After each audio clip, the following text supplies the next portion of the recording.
प्रकृति है तो प्रगति है, और आज जिस तरह से प्रकृति का दहन हो रहा है उसी का परिणाम है कि कहीं भूकंप है तो कहीं बाढ़ जो कि आती ही रहती है।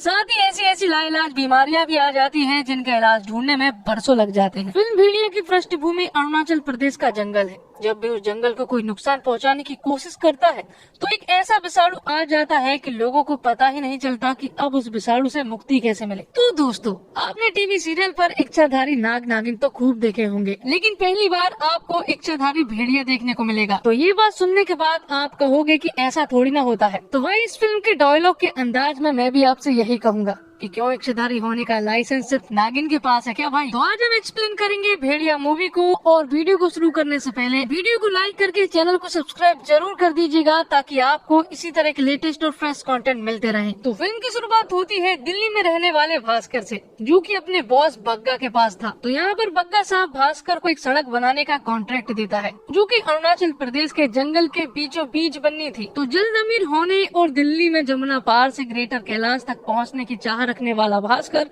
इस प्रोजेक्ट को करने की हामी भर देता है। भास्कर जानता है कि इस कॉन्ट्रैक्ट से उसे बहुत ज्यादा फायदा होने वाला है, इसलिए वो अपने पुश्तैनी घर को गिरवी रख देता है और फिर तुरंत ही अपने कजिन ब्रदर जनार्दन के पास पहुंचकर उससे पैकिंग करने को कहता है। और जनार्दन IAS की तैयारी कर रहा होता है। वो बात और है कि उसे अरुणाचल प्रदेश की राजधानी नहीं मालूम। जिसके बाद भास्कर जनार्दन को बताता है कि उसे ये प्रोजेक्ट किसी भी हालत में पूरा करना ही है, इसलिए वो अगले ही दिन अरुणाचल प्रदेश के लिए निकल पड़ते हैं। जहाँ पर जाने के बाद उसकी मुलाकात होती है जोमिन से, जो कि वहीं पर रहने वाला एक स्थानीय निवासी है और भास्कर का बहुत अच्छा दोस्त है। और जब भास्कर ने जोमिन को ये सारी बातें बताई तो जोमिन भी उसकी हेल्प करने के लिए राजी हो गया था। अब ये सभी लोग उस छोटे से गांव में पहुंच चुके थे जहां पर की सड़क बनानी थी और वहां के लोकल लोगों से इन्हें मंजूरी भी लेनी थी, जो कि इतना आसान नहीं था। इसलिए पांडा नाम का एक आदमी इनकी मदद करता है। साथ ही पांडा यहाँ पर भास्कर को गाँव के बारे में और यहाँ के लोगों की राय के बारे में कुछ बातें बताता है। और फिर अगले ही दिन ये लोग गाँव वालों को मनाने के लिए पहुँच जाते हैं,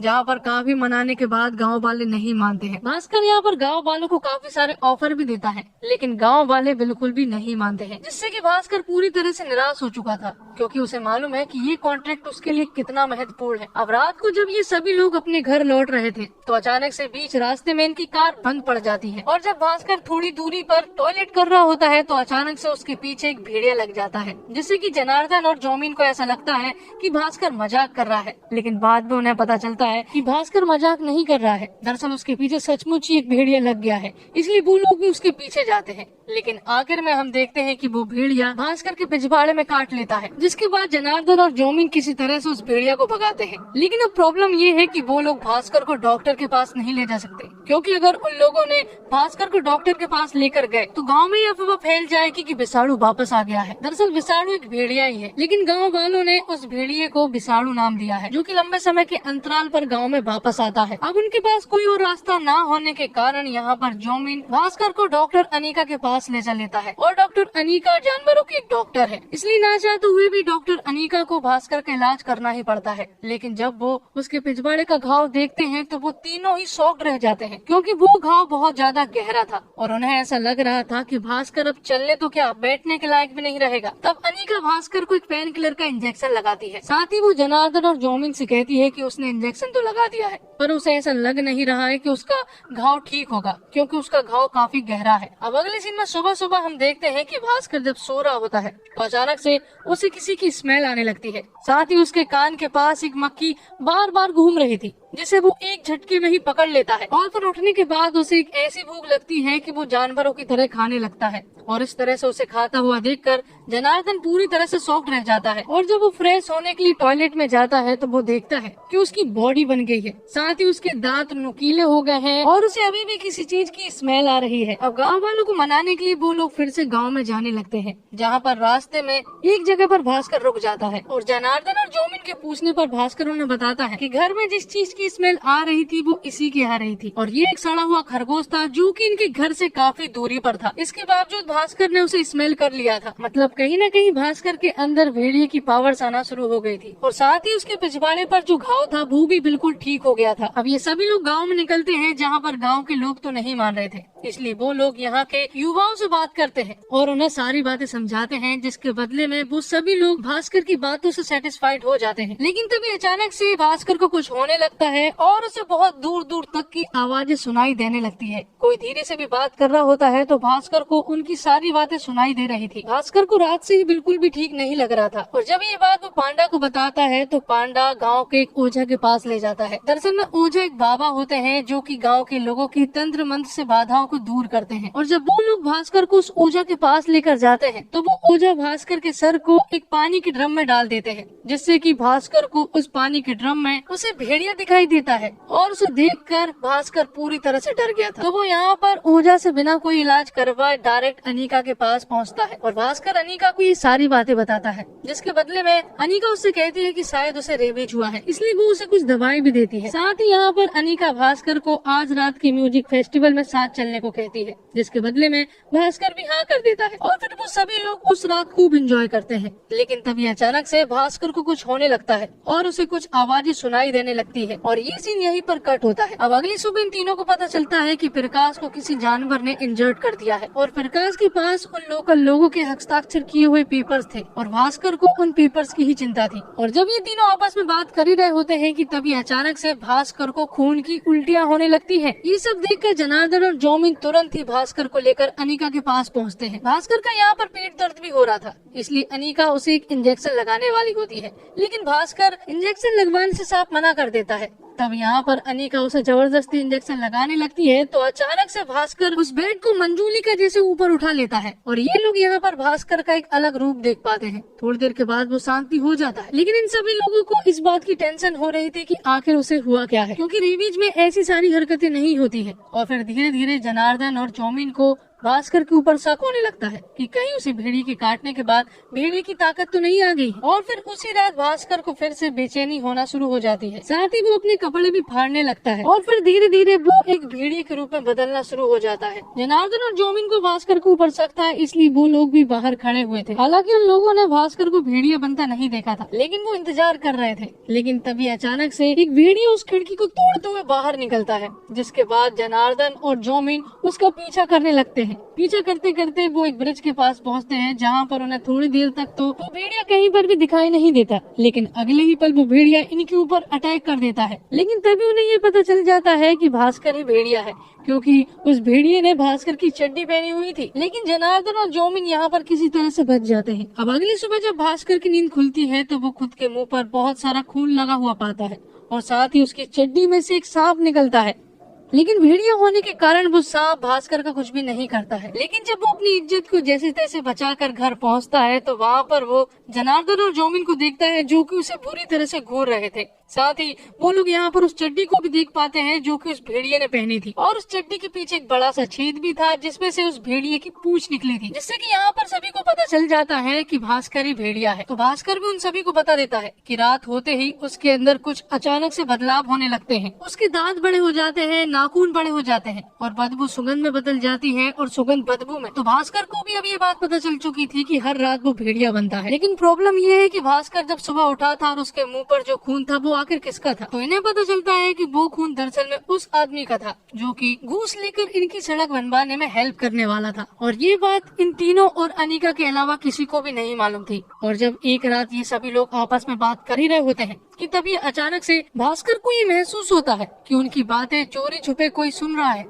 इसलिए जब वो तुरंत ही उस आदमी के पास पहुंचते हैं तो उन्हें पता चलता है कि वो आदमी कोई और नहीं बल्कि पांडा भाई है। और वो भास्कर के भेड़िए वाले रूप को देखकर पूरी तरह से डर गया था। लेकिन इसके इलाज के लिए वो भास्कर से कहता है कि इसका इलाज सिर्फ ओझा के पास ही मिल सकता है, पर वो कभी कभी ही घर मिलते हैं, कभी कभी तो वो 3 महीने में एक बार मिलते हैं। तो अब इनको किसी भी तरह से भास्कर को कंट्रोल करना था, भास्कर को जिंदा रखना था और किसी को भी मारने नहीं देना था। तो ओझा जब तक नहीं मिल जाते तब तक ये लोग हर रात भास्कर को बांधने का प्लान बनाते हैं। और जब ये लोग एक पैक कमरे में भास्कर को जंजीरों से बांध रहे होते हैं तो ये सब करते हुए एक पुलिस वाला इन्हें देख लेता है, जो कि इन पर कई दिनों से नजर बनाए रखे हुए था। तो वो पुलिस वाला इन तीनों को ही अंदर कैद कर देता है। और फिर थोड़ी रात हो जाने के बाद भास्कर भेड़िए के रूप में बदलना शुरू हो जाता है। लेकिन इससे पहले कि भास्कर जनार्दन और जौमिन को चोट पहुंचा पाता, वहाँ पर एक और भेड़िया आ जाता है, जो कि भास्कर को अपने साथ ले चल लेता है। साथ ही उस दूसरे भेड़िए ने उस पुलिस वाले को भी बुरी तरह से मार दिया था, जिसने कि इन तीनों को अंदर कैद किया था। अब अगले दिन ये लोग सोचते हैं कि उन्हें इस प्रॉब्लम को किसी भी हालत में ठीक करना ही होगा, और ओझा भी मिल चुके थे, इसलिए तुरंत ही वो लोग ओझा के पास पहुंचते हैं। तो ओझा उन्हें उपाय बताते हैं कि जिस जगह पर उस भेड़िए ने तुम्हें काटा था और शरीर में जिस जगह पर उस भेड़िए ने काटा था, दोबारा अगर उसी जगह पर कटवाओगे तो तुम बिल्कुल ठीक हो जाओगे। ये बात सुनने के बाद ये लोग ऐसा ही करने का सोचते हैं। साथ ही वो लोग भास्कर के लिए एक सूट भी बनाते हैं, लेकिन उससे पहले अनीका भास्कर को जंगल घुमाती है और जंगल की अपनी सबसे फेवरेट जगह पर भी ले जाती है, जहाँ का दृश्य बहुत ही खूबसूरत था। और फिर वो लोग भास्कर को उसी जगह पर ले जाते हैं जहाँ पर कि उस भेड़िए ने भास्कर को काटा था। सब कुछ प्लान के मुताबिक चल रहा होता है और वो भेड़िया भी यहाँ पर आ चुका था, लेकिन तभी अचानक से यहाँ पर पुलिस वाले और लोकल रेबल्स यहाँ पर पहुँच जाते हैं और वो आते ही उस भेड़िए को शूट करने लगते हैं, जिससे कि वो भेड़िया इंजर्ड हो जाता है, जिसके पीछे पीछे भास्कर भी जाता है। और जब वो उसके पीछे जाता है तो यहाँ पर भास्कर को पता चलता है कि वो इंजर्ड भेड़िया कोई और नहीं बल्कि अनीका है। अनीका यहाँ पर भास्कर को बताती है कि वो 100 सालों से इस जंगल की रक्षा कर रही है और जो भी इस जंगल को मिटाने की कोशिश करेगा वो उसे मिटा देगी। और भास्कर को जो उसने काटा था वो काटा नहीं था, दरअसल अनीका तो उसे मारना चाहती थी, क्योंकि भास्कर जंगलों के बीच से सड़क बनाने वाला था। और उन लोगों को भी इसलिए मारा गया क्योंकि वो सारे लोग जंगलों को हानि पहुंचा रहे थे और सड़क बनवाने के पक्ष में थे। अनीका भास्कर को बाद में भी मार सकती थी, लेकिन अनीका चाहती थी कि भास्कर इस जंगल को समझे और समझने के बाद मेरी तरह इस जंगल की रक्षा करे। अनीका को तो ये भी नहीं मालूम था कि उसके काटने पर भास्कर के पास ये सारी पावर्स आ जाएगी। इतना बोलकर अनीका वहाँ से चली जाती है और उसके वहाँ से जाते से ही पुलिस वाले उसे शूट करके अपने साथ ले जा लेते हैं। तभी भास्कर को इस बात का एहसास होता है कि उसे ऐसा लग रहा था कि वो हीरो है, लेकिन उसे अब पता चल रहा है कि हीरो दरअसल में वो नहीं बल्कि वो भेड़िया है, जो कि उसके अंदर है और वो उस जंगल की रक्षा कर रहा है जिसे कि लोग बर्बाद करना चाहते हैं। अनीका की वो सारी बातें सुनने के बाद भास्कर की आंखें खुल चुकी थी और वो तुरंत ही अनीका को बचाने के लिए पुलिस के अड्डे पर पहुंच जाता है, जहां पर एक तगड़ी फाइट होती है जिसमें कि भेड़िया यानी कि भास्कर उन पुलिस वालों के साथ साथ रेबल्स को भी मार देता है। लेकिन आखिर में एक पुलिस वाला अनीका को गोली मार देता है, जिससे कि अनीका पूरी तरह से इंजर्ड हो जाती है। अब धीरे धीरे अनीका की हालत बहुत ज्यादा बिगड़ने लगी थी, इसलिए भास्कर अनीका को उसकी फेवरेट जगह पर ले जाता है, जहाँ पर अनीका अपनी बची कुची आखिरी सांसें लेती है और फिर उस पहाड़ी से नीचे गिर जाती है। और ये सीन यहीं पर कट होता है। ये सारी चीजें हो जाने के बाद भास्कर गाँव वालों के सामने आता है और गाँव वालों से कहता है कि अब सड़कें जंगलों के किनारे किनारे बनेगी और जंगलों को बिल्कुल भी नुकसान नहीं होगा। और फिल्म के आखिरी सीन में हम इस तरह के दो कैरेक्टर यानी कि बिट्टू और विक्की को देखते हैं, जो कि जना को ढूंढते हुए उसके घर पहुंच चुके थे। दरअसल जना के घर वालों ने उसके चचेरे भाई भास्कर के पास उसे भेज दिया था ताकि उसके गांव से कोई भी कांटेक्ट ना रहे, खास करके अपने दोस्तों से। और उनकी ये बातों से हमें पता चलता है कि स्त्री 2 का आना तो एकदम तय है। तो दोस्तों, हिंदी फिल्म जगत में हॉरर और कॉमेडी फिल्मों का हमेशा से एक विशेष दर्शक वर्ग रहा है जो इस तरह की फिल्म को चलाता रहा है, मगर हॉरर कॉमेडी की कॉम्बिनेशन वाला सिनेमा बॉलीवुड में ज्यादा देखने को नहीं मिलता। मगर भूल भुलैया और गोवा गॉन जैसी कुछ फिल्मों के बाद अमर कौशिक वो फिल्मकार साबित हुए हैं जिन्होंने स्त्री के रूप में सुपरहिट हॉरर कॉमेडी दी थी। और अब ये वरुण धवन और कृति सेनन के साथ हॉरर और कॉमेडी के रंग में रंगी भेड़िया लेकर आए हैं। लक्ष्मी, रूही, भूल भुलैया 2 और भूत पुलिस के बाद दर्शकों में डर और हास्य के मिश्रण को लेकर एक समझ डेवलप हुई है। उसी को ध्यान में रखते हुए अमर कौशिक अपनी फिल्म की कहानी बुनते हैं और मानना पड़ेगा कि वे निराश नहीं करते हैं। वरुण के इंसान से भेड़िया का रूपांतरण प्रभावी है। निर्देशक इसे अरुणाचल के जंगल से जोड़ने में कामयाब रहे हैं। फिल्म के VFX के अलावा इसकी सिनेमेटोग्राफी भी इसका मजबूत पहलू है। फिल्म में कॉमेडी और हॉरर के साथ सामाजिक सरोकार के मुद्दे भी हैं, जैसे प्रकृति के नाम पर प्रकृति का नाश, उत्तर पूर्व के लोगों के साथ होने वाले भेदभाव, अरुणाचल को देश का हिस्सा ना समझना आदि चीजें दिखाई गई हैं। लेखक नीरन भट्ट के आज के जमाने में नेचर की किसको पड़ी है, हमारे लिए बालकनी में रखा गमला ही नेचर है। कोई बात नहीं भाई, तेरे लिए जो मर्डर है उनके लिए वो डिनर है जैसे डायलॉग, या फिर शहनाज गिल का जगत प्रसिद्ध डायलॉग तो मैं क्या करूं मर जाऊं, मेरी कोई फीलिंग्स नहीं है वाले डायलॉग्स आपको हंसाते हैं। फिल्म का संगीत सचिन जिगर ने दिया है, जबकि गीत अमिताभ भट्टाचार्य द्वारा लिखे गए हैं, जिसमें जंगल में कांड हो गया और बाकी सब ठीक ठाक है जैसे गाने अच्छे बन पड़े हैं। फिल्म में चड्डी पहन के फूल खिलाए जैसे गाने को भी बहुत ही हल्के फुल्के अंदाज में पिरोया गया है। तो फिल्म अच्छी है, कॉन्सेप्ट नया नहीं है, फिर भी इंटरटेनिंग है। बॉलीवुड में ऐसी फिल्मों का बनना चलन नहीं था, लेकिन रोहित रॉय की जरूर इसका कंपैरिजन भी नहीं है। मीडिया में आपको MCU के स्पाइडरमैन वाली फीलिंग आती है, क्योंकि पीटर पार्कर भी एक मकड़ी के काटने से मक्कड़ मानव बना था, और यहाँ पर वरुण धवन भेड़िए के काटने से एक इच्छाधारी भेड़िया बन गया है। और फिल्म भेड़िया कॉमेडी और ड्रामा का एक परफेक्ट कॉम्बो है। वरुण धवन ने अपने लिए एक नए तरह के किरदार के साथ ईमानदारी के साथ न्याय करने की कोशिश की है। उनकी कॉमिक टाइमिंग ने लोगों का ध्यान खींचा है, वह स्क्रीन पर सही तरीके से दिखे हैं। फिल्म में कृति सेनन का किरदार भी लोगों को बांधे रखने में मदद करता है। अभिषेक बनर्जी ने हमेशा की तरह इस बार भी लोगों को आकर्षित किया है। उन्होंने इस फिल्म को अपनी अदाकारी से इंटरटेनिंग बनाया है। स्क्रिप्ट राइटर्स ने अच्छा काम किया है और फिल्म में बेहतरीन वन लाइनर्स और पंच लाइन्स डाले हैं, जो आपको हंसने का पूरा मौका देते हैं। फिल्म में अरुणाचल की खूबसूरती देखने को मिलती है और फिल्म के 3D होने पर प्रकृति को फील करने का पूरा मौका मिलता है। फिल्म में इस्तेमाल किए गए VFX भी लोगों का ध्यान खींचते हैं। वरुण धवन को इंसान से भेड़िए में बदलने का काम काफी अच्छी तरीके से किया गया है और अभिनय के मामले में भी सभी ने बहुत ही अच्छा काम किया है। वरुण भास्कर और भेड़िए दोनों ही रूप में हास्य और हॉरर का संतुलन बनाने में कामयाब रहते हैं। उनके किरदार के ओवर द टॉप जाने की पूरी संभावना थी, मगर उन्होंने अपने किरदार को जरा भी नाटकीय नहीं होने दिया। बदलापुर, सुई धागा और अक्टूबर जैसी फिल्मों के बाद इस फिल्म में वरुण अभिनेता के रूप में कुछ पायदान और चढ़ जाते हैं। कृति सेनन अपने अलग रोल और लुक में जचती है। फिल्म में उनकी भूमिका काफी अहम है। अभिषेक बनर्जी और दीपक डोबरियाल को फिल्म में अच्छा खासा स्क्रीन स्पेस मिला है और दोनों ही कलाकारों ने अपने अभिनय के दम पर कॉमेडी की खुराक को पूरा किया है। अभिषेक की कॉमिक टाइमिंग अच्छी है। जोमिन के रूप में पालिन कवाक मासूम और भले लगते हैं और कॉमेडी में खूब साथ देते हैं। फिल्म के अंत में स्त्री से कनेक्शन भी दिखाया गया है और वीडियो को लिखा है नीरन भट्ट ने। वो बाला और तारक मेहता का उल्टा चश्मा जैसे प्रोजेक्ट्स पर काम कर चुके हैं। कॉमेडी पर उनकी कमांड काफी मजबूत है। उनका नमूना आपको यहाँ भी पूरी फिल्म में दिखेगा। डायरेक्टर की बात करें तो अमर कौशिक के डायरेक्शन की 2018 में स्त्री को उन्होंने ही डायरेक्ट किया था। कागज से स्क्रीन पर लाने में अमर कहानी की इंटरटेनमेंट वैल्यू को फीका नहीं पड़ने देते। नीरन की रची छोटी सी दुनिया को इस कदर पेश किया गया है कि फिल्म देखते वक्त उसके बाहर की दुनिया पर ध्यान नहीं जाता। 2 घंटे 36 मिनट के रन टाइम के दौरान कुछ चीजें भले ही खटके, लेकिन वो ऐसी नहीं कि फिल्म को खारिज कर दिया जाए। तो फिल्म का फर्स्ट हाफ में कॉमेडी और सेकंड हाफ में एक्शन है। फिल्म का फर्स्ट हाफ एवरेज है और कॉमेडी ज्यादा है, वहीं फिल्म के दूसरे हाफ में एक्शन है। वहीं फिल्म कई जगह पर स्लो नजर आती है और कुछ सीन्स को देखकर ऐसा लगता है कि इनकी जरूरत ही नहीं थी। लेकिन भेड़िया बना भास्कर और अभिषेक की कॉमेडी आपको बतौर दर्शक बांधे रखने में कामयाब दिखती है। फिल्म के निर्देशक अमर कौशिक है और एक बार फिर उन्होंने बखूबी काम किया है। अमर को हॉरर और कॉमेडी मिक्स करके ट्रिक बखूबी आती है, जो बिल्कुल भी आसान काम नहीं है।